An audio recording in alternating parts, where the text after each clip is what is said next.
Hey, welcome back to my channel. This is a MacBook early 2008 polycarbonate version, and it's almost 18 years old now, which is a huge number. Its native operating system is ancient, basically as old as the Ark itself. But the question is, can Linux change anything? Let's find out together. About 5 years ago, I installed Ubuntu on it, and on top of that, I even ran a modern macOS inside a virtual machine. A system this MacBook doesn't even support natively. That was crazy at the time. But a lot of time has passed since then, so today we're going to see how this champion performs right now.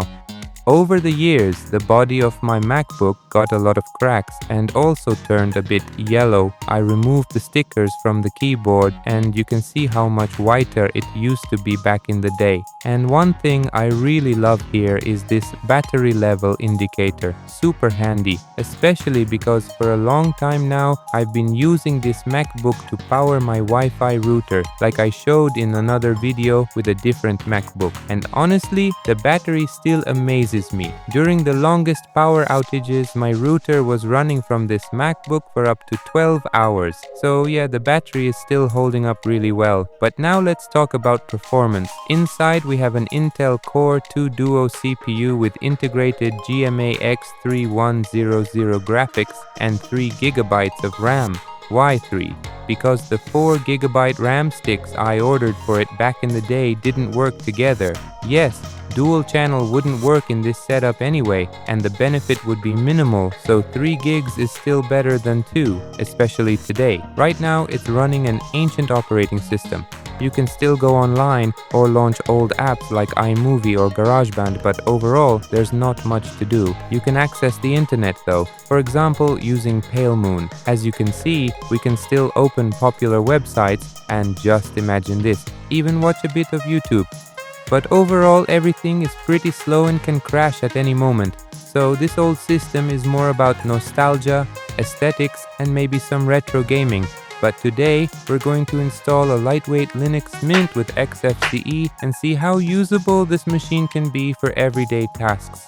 For that, we'll need a USB stick, preferably an old USB 2.01. You can install Linux manually on a separate partition, but I don't want to mess with the grub bootloader on the macOS drive. So I'll just install Linux on a separate disk. And of course, later we'll also install Linux on an SSD to see how big the difference is on this ancient hardware. By the way, if you're creating your USB stick using Rufus, make sure you write it in DD mode like you see on the screen. Otherwise, such an old MacBook might not detect it at all. Alright, let's replace the drive in this MacBook. Apple really hated users back then, so to open it, we need money. We rotate this thing and now we can remove the battery. Everything is hidden underneath it. Here we're greeted by a bracket that is not easy to open with a normal screwdriver. This is definitely not a pleasant ThinkPad disassembly with a beer in your hand. I'll use this hand-sharpened bit to finally unscrew this whole series of screws. Okay, now we have access to the DDR2 RAM sticks and the hard drive. We pull this little tab and the old drive comes out. By the way, this is the original drive and it still works perfectly fine. To remove the drive bracket, we need a star-shaped bit. Apple really didn't want us to replace anything inside, but we will anyway. We take our other drive, put it in, and assemble everything back. Time to install the system. So, we plug our installation USB stick into this poor thing and power it on, holding the option key until the bootloader appears. Here we select our flash drive and try to boot the live system. Many months later, we're here, and that's already a good sign. Ideally, to install some drivers, we should connect to the internet right now. You can do that with an Ethernet cable by creating a hotspot on your phone or simply by using a cheap USB Wi-Fi adapter like this one. These things are always useful. We plug it in and Linux immediately sees available Wi-Fi networks. Alright, now we start the installation and just go full press X to win mode. Some people say that on old MacBooks you shouldn't install additional codecs and drivers right away because internet might break afterward, but I think we can deal with that later. I select Erase Disk and install, and we're good to go. Okay, Some time has passed, but honestly, not that long. Installation definitely took less than an hour. Now let's log into the system and see what works.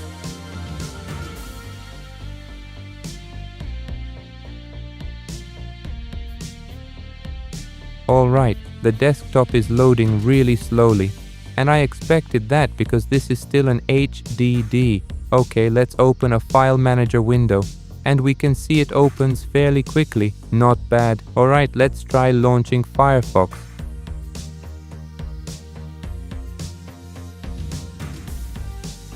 Okay, that took a while. I really hope things will be much better on an SSD.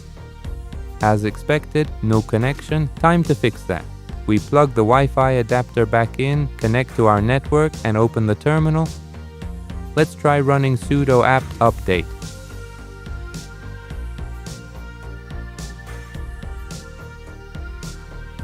Alright, now we go to the driver manager and try installing the proprietary driver for the built-in Wi-Fi.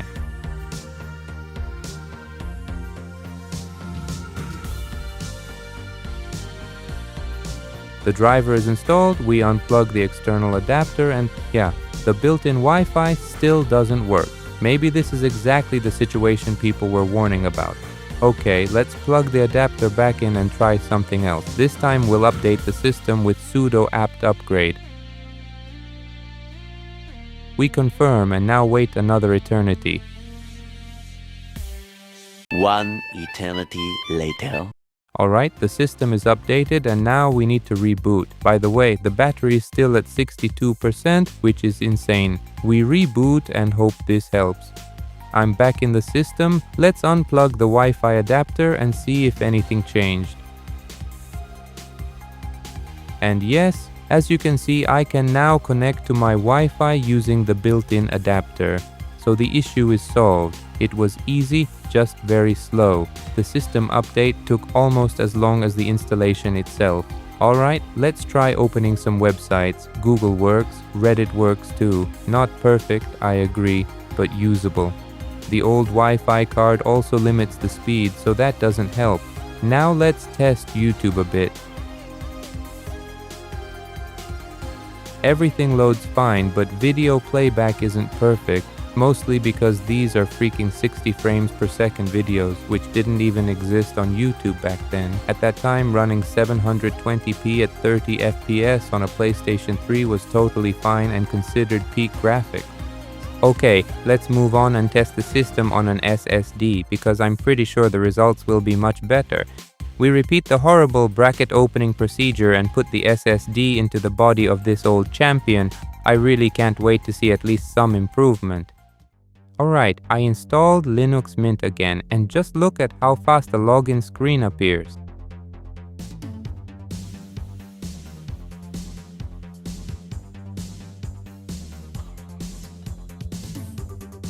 Oh yes, the desktop loads much faster than on the HDD, which is expected. Let's open the file manager. No, let's open a ton of file manager windows. Now let's launch Firefox and see how fast it opens.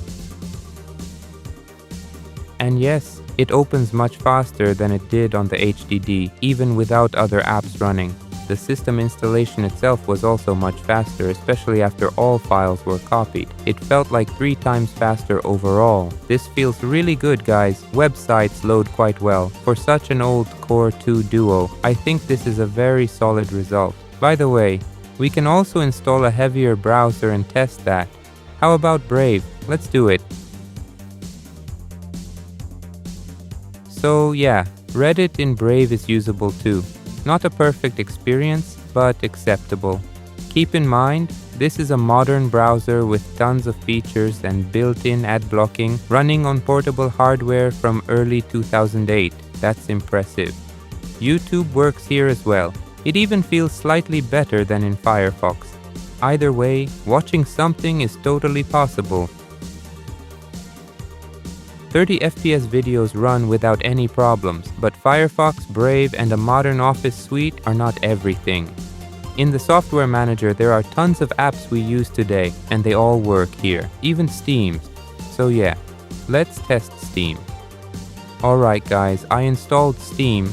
Downloaded the good old Ninja Turtles, and surprisingly, everything works. Not perfectly, but it works. The game syncs, online play works, everything functions. And this is all on portable hardware that is 18 years old. That's honestly impressive. By the way, the battery is still at 24%, which is really good. I was very lucky to get this MacBook for cheap back in the day with an almost new battery. And after all these years, it's still rocking. If you're curious how a modern Ubuntu version works here, it does work, but Linux Mint with the XFCE desktop environment is a much better choice for such old hardware. You know the drill.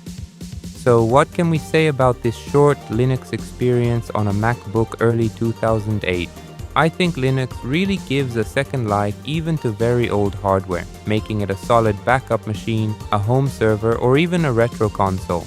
Over the last years, Linux became much lighter and more user-friendly, so this is actually a great time to get into it. If you have similar stories of installing Linux on old MacBooks or other ancient computers, feel free to share them in the comments. I hope you enjoyed this simple video, and I hope we'll meet again on this channel. See you soon.